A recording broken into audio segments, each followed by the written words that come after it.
Hello students, জ্ঞানজ্যোতি coaching সেন্টারের পক্ষ থেকে তোমাদের সকলকে জানাই আরো একবার স্বাগত।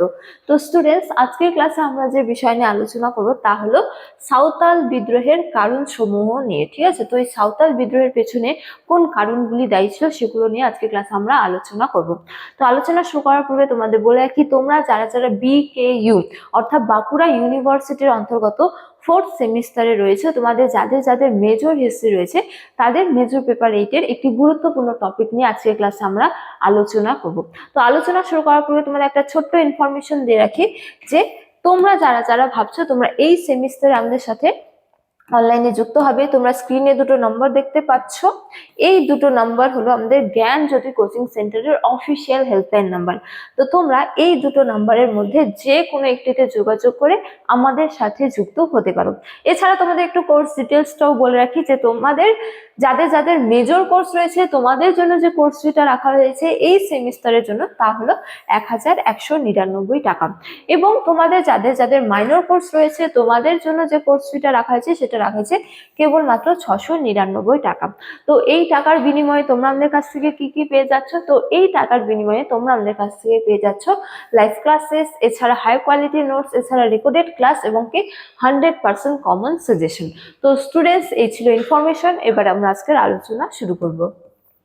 তো দেখো, আলোচনার বিষয় প্রথমেই বললাম যে সাঁওতাল বিদ্রোহের কারণগুলো নিয়ে। ঠিক আছে, তো দেখো প্রথমতম বলা হয়েছে যে 1855 থেকে 1856 সালে ব্রিটিশ ঔপনিবেশিক শাসন, জমিদার মহাজনদের শোষণের বিরুদ্ধে সাঁওতাল রাজ্যের সশস্ত্র সংগ্রাম গড়ে তুলেছিল, তা ইতিহাসে কি নামে পরিচিত? সাঁওতাল বিদ্রোহ নামে পরিচিত। ঠিক আছে, বা সাঁওতাল হুল নামেও পরিচিত।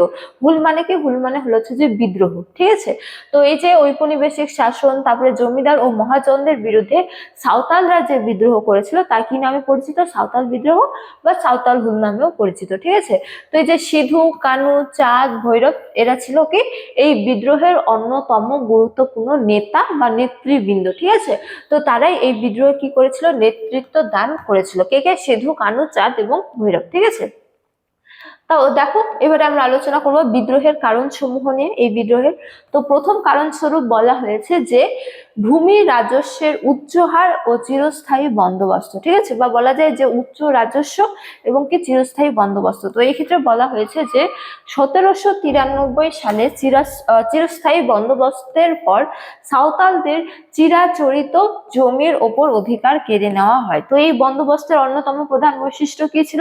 আমরা যখন চিরস্থায়ী বন্দোবস্ত নিয়ে আলোচনা করেছিলাম তখন আমরা দেখেছি যে জমির মালিকানা কাদের হাতে দেওয়া হয়েছিল? জমিদারদের হাতে। ঠিক আছে, কৃষকরা কিন্তু সেই মালিকানা ভোগ করতো না।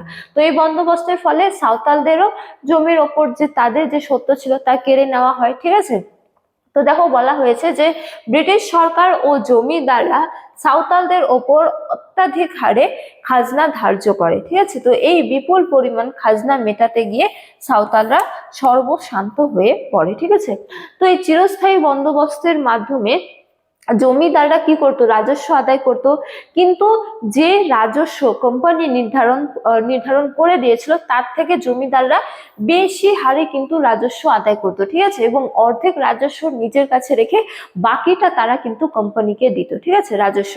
তো যার ফলে জমিদাররা কি করতো? সাঁওতালদের কাছ থেকেও উচ্চ হারে রাজস্ব আদায় করতো, এবং এই রাজস্ব আদায় করতে গিয়ে তারা কি করতো? সাঁওতালদের ওপর অত্যাচার চালাতো। ঠিক আছে, তো তারা এই উচ্চ হারে রাজস্ব দিতে কিন্তু সক্ষম ছিল না, যার ফলে বলা যায় যে এই উচ্চ হারে রাজস্ব আরোপ কিন্তু এই বিদ্রোহের অন্যতম প্রধান কারণ ছিল। ঠিক আছে, তো এই গেল প্রথম কারণ। তারপরে দেখো দ্বিতীয় কারণ স্বরূপ বলা হয়েছে যে মহাজনদের শোষণ ও ঋণের জাল। ঠিক আছে, তো জমিদারদের শোষণ গেল, এবার আবার মহাজনদের শোষণ ও ঋণের জাল। তো এক্ষেত্রে বলা হয়েছে যে অভাবের সময় সাঁওতালরা মহাজনদের কাছ থেকে ঋণ নিতে বাধ্য হতো।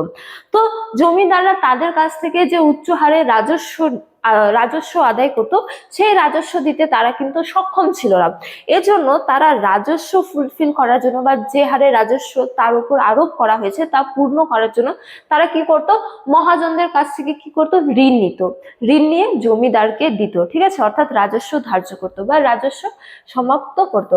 তো এভাবে তারা কি করতো? তারা যখন ব্যর্থ হতো রাজস্ব দিতে, তারা কার কাছ থেকে ঋণ নিত? মহাজনদের কাছ থেকে ঋণ নিত। ঠিক আছে, তো সরল মনা সাঁওতালদের ওপর মহাজনরা 50% থেকে 500% পর্যন্ত চড়া সুদ চাপিয়ে দিত। দেখো সুদের হার কতটা বেশি, 50% থেকে 500% পর্যন্ত হারে তাদের উপর মানে সুদ চাপিয়ে দিত। ঠিক আছে, তারপরে দেখো বলা হয়েছে যে ঋণের দায়ে তারা আজীবন মহাজনদের দাসে পরিণত হতো, যা তাদের মধ্যে তীব্র ক্ষোভের সৃষ্টি করত।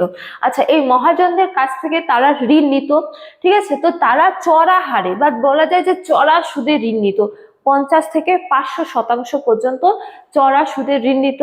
তো এই সুদ তাদের কোনোদিন মুকুবই হতো না। ঠিক আছে, কেউ যদি এই সুদ মুকুব করেও দিত, মহাজনরা তাদের ঋণের জালে আবার ফাঁসিয়েই রাখতো। ঠিক আছে, তো সাঁওতালদের ঋণ কিন্তু কোনোদিনই শোধ হতো না। ঠিক আছে, যদি একজন সাঁওতাল সমর্থ হয় ঋণ শোধ করতে, তাও কিন্তু মহাজনরা তাদেরকে ঋণের জালে ফাঁসিয়ে রাখতো। ঠিক আছে, তো এইভাবে তারা ঋণ পরিশোধ করতে না পেরে তারা কি হতো? তাদের দাসে পরিণত হতো, এবং তারা দিনের পর দিন তাদের এই ঋণ আরো বাড়তে থাকতো। ঠিক আছে, তো এইগুলো ছিল মহাজনদের হচ্ছে যে ঋণের জাল। ঠিক আছে, এই জালের থেকে তারা কোনোদিন হচ্ছে যে মুকুব হতো না।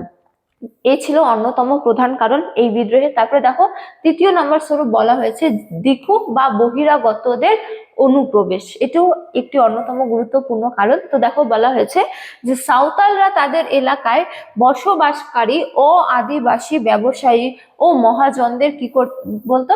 দিকু বলতো। ঠিক আছে, ও আদিবাসী বা বলা যায় যে ব্যবসায়ী ও মহাজনদের তারা কি বলে সম্বোধন করতো? দিকু বলে। ঠিক আছে, তো এই দিকুরা ব্যবসায়িক কারচুপির মাধ্যমে, যেমন কেনা ও বেচার সময় আলাদা আলাদা ওজনের বাটখারা ব্যবহার, সাঁওতালদের কি করতো? ঠকাতো। তো বহিরাগতদের এই শোষণ ও অবজ্ঞা বিদ্রোহের অন্যতম কারণ ছিল। তো এই যে দিকু ছিল ব্যবসায়ী বা মহাজনরা যারা ব্যবসা করতে আসতো, ঠিক আছে, এই দিকু শ্রেণী কি করতো? ব্যবসা করতে এসে দু ধরনের বাটখারা ব্যবহার করতো, একটা হলো কেনারাম আর একটা হলো কি বেচারাম। ঠিক আছে, তো কেনারাম যখন ব্যবসায়ীরা কোনো কিছু কিন্তু সাঁওতালদের কাছ থেকে, তখন তারা যে বাটখারা ব্যবহার করতো তা কেনারাম নামে পরিচিত। ঠিক আছে, এই কেনারামের কিন্তু বিশেষ ওজন ছিল। ঠিক আছে, বা যে ন্যায্য মূল্য বা বলা যায় যে ন্যায্য পরিমাণের চেয়েও বেশি ওজনের ছিল এই কেনারাম বাটখারা। ঠিক আছে, তারপরে বেচারাম, যখন তারা সাঁওতালদের কাছে কোনো কিছু বিক্রি করত, তখন তারা যে বাটখারা ব্যবহার করত তা বেচারাম নামে পরিচিত। ঠিক আছে, তো বেচারাম আবার কম ওজনের হচ্ছে যে বাটখারা। ঠিক আছে, যখন কোনো কিছু কিনতো তখন তারা বেশি ওজনের বাটখারা ব্যবহার করতো, যেটা কেনারাম নামে পরিচিত। যখন তারা সাঁওতালদের কাছে কোনো কিছু বেচতো, তখন তারা কম ওজনের বাটখারা ব্যবহার করতো, যা বেচারাম নামে পরিচিত। ঠিক আছে, তো এইভাবে হচ্ছে যে দিকু শ্রেণী বা ব্যবসায়ীরাও তাদের ওপর কি করতো? অত্যাচার চালাতো। ঠিক আছে, তো এই যে শোষণ ও অবজ্ঞা, এই অবজ্ঞাও ছিল এই বিদ্রোহের অন্যতম একটি প্রধান কারণ। ঠিক আছে, তারপরে দেখো বলা হয়েছে যে 4র্থতম যে নীলকর ও রেলওয়ে ঠিকাদারদের অত্যাচার। ঠিক আছে, তো দেখো বলা হয়েছে যে তৎকালীন রাজমহল পার্বত্য এলাকার রেলপথ নির্মাণের কাজ চলার সময় ঠিকাদার ও তাদের কর্মচারীরা সাঁওতালদের দিয়ে বিনা পারিশ্রমিকে কাজ করাতো। এছাড়া নীলকর সাহেবরা জোর করে নীল চাষেও বাধ্য করতো, এবং সাঁওতালদের নারীদের ওপরও তারা কি করতো? নির্যাতন চালাতো। তো এই যে রাজমহল পার্বত্য অঞ্চলে যখন হচ্ছে যে রেলপথ নির্মাণের কাজ শুরু হয়, তখন সাঁওতালরা কিন্তু কর্মচারী হিসেবে এই রেলপথ নির্মাণে অংশগ্রহণ করেছিল। ঠিক আছে, তবে তাদেরকে কিন্তু কোনো পারিশ্রমিক দেওয়া হতো না। ঠিক আছে, উল্টো তাদের গরু, ছাগল, মুরগি সমস্ত কিছু ধরে নিয়ে যাওয়া হতো। কাদের কাছ ধরে? কারা হচ্ছে যে ঠিকাদাররা তাদের কাছ থেকে কেড়ে নিয়ে যেত। ঠিক আছে, সাঁওতালদের কাছ থেকে, এবং কি সাঁওতাল রমণীদের ওপর বা নারীদের ওপর তারা কি করতো? নির্যাতনও চালাতো। তো এই ধরনের অত্যাচারও কিন্তু এই সাঁওতাল বিদ্রোহের অন্যতম প্রধান কারণ ছিল। তারপরে দেখো অন্যতম একটি গুরুত্বপূর্ণ কারণ হচ্ছে যে বিচার ব্যবস্থায় ব্যর্থতা ও প্রশাসনিক অবজ্ঞা। তো তারা এত কিছু শোষণের তো শিকার ছিল, তার পাশাপাশি বিচার ব্যবস্থাও তাদের ক্ষেত্রে হচ্ছে যে তেমন ছিল না। এমনকি তারা কি প্রশাসনিক ব্যবস্থার থেকেও অবজ্ঞার শিকার হয়েছিল। ঠিক আছে, তো দেখো বলা হয়েছে যে সাঁওতালরা যখন জমিদার ও মহাজনদের অত্যাচারের বিরুদ্ধে অভিযোগ নিয়ে আদালতের হচ্ছে যে শরণাপন্ন হতো, তখন ব্রিটিশ বিচারক ও পুলিশি অফিসাররা প্রভাবশালী পক্ষকেই সমর্থন করতো, বা তাদের কোনো রকম কোনো বিচারই হতো না। ঠিক আছে, তারা কোনো রকম কোনো বিচার পেত না সাঁওতালরা। সাধারণত সাঁওতালদের পক্ষে ন্যায় বিচার পাওয়া প্রায় অসম্ভব ছিল। ঠিক আছে, তো এই যে প্রশাসনিক অবজ্ঞা বা বিচার ব্যবস্থায় তাদের কোনো হচ্ছে যে তাদের কোনো বিচার না পাওয়া, এগুলো কিন্তু তাদের হচ্ছে যে শোষণের অন্যতম প্রধান কারণ ছিল, যা ছিল এই বিদ্রোহের অন্যতম একটি কারণ। ঠিক আছে, তারপরে দেখো বলা হয়েছে যে সামাজিক ও ধর্মীয় আঘাত। তো এক্ষেত্রে বলা হয়েছে যে খ্রিস্টান মিশনারিদের জোরপূর্বক ধর্ম পরিবর্তনের চেষ্টা এবং সাঁওতালদের চিরাচরিত সামাজিক ও ধর্মীয় রীতিনীতিকে ব্রিটিশ হস্তক্ষেপ তাদের মনে কি করেছিল, ভীতির সৃষ্টি করেছিল। তারা অনুভব করে যে তাদের অস্তিত্ব ও সংস্কৃতি সংকটে। ঠিক আছে, তো এই সাঁওতালদের কি করা হয়েছিল, খ্রিস্টান মিশনারিরা যখন এদেশে আসে তখন তারা সাঁওতালদেরকেও খ্রিস্টান ধর্মে ধর্মান্তরিত করার কি করে প্রচেষ্টা চালায়। ঠিক আছে, এবং এই খ্রিস্টান ধর্মে ধর্মান্তরিত করার জন্য সাঁওতালদের যে নিজস্ব রীতিনীতি, সামাজিক রীতিনীতি বা সংস্কৃতি, সেগুলোকে কি করা হয়েছিল, অবজ্ঞা করা হয়েছিল। ঠিক আছে, যার ফলে তাদের মনে কিসের গভীর হচ্ছে যে ভীতির সৃষ্টি হয়, এবং এজন্য তারা নিজেদের অস্তিত্ব ও হচ্ছে যে সংস্কৃতিকে সংকটে মনে করে, যার ফলে এই যে একটা হচ্ছে যে অবজ্ঞা বা হচ্ছে যে এই যে অত্যাচার, এই সমস্ত অত্যাচারগুলিও এই বিদ্রোহের জন্য কারণ ছিল। ঠিক আছে, তারপরে দেখো প্রত্যক্ষ কারণ স্বরূপ বলা হয়েছে যে বিদ্রোহের ঠিক আগে সাঁওতাল নেতা বীর সিংহকে পাকুড় রাজের কাচারিতে ডেকে নিয়ে নির্মমভাবে প্রহার ও অপমান করা হয়। তো এই ঘটনাটি বারুদের স্তূপে কিসের কাজ করে, আগুনের মতো কাজ করে, এবং 1855 সালের 30 জুন ভোগনাডিহের মাঠে বিশাল সমাবেশের মাধ্যমে কি হয়, বিদ্রোহের ডাক দেওয়া হয়।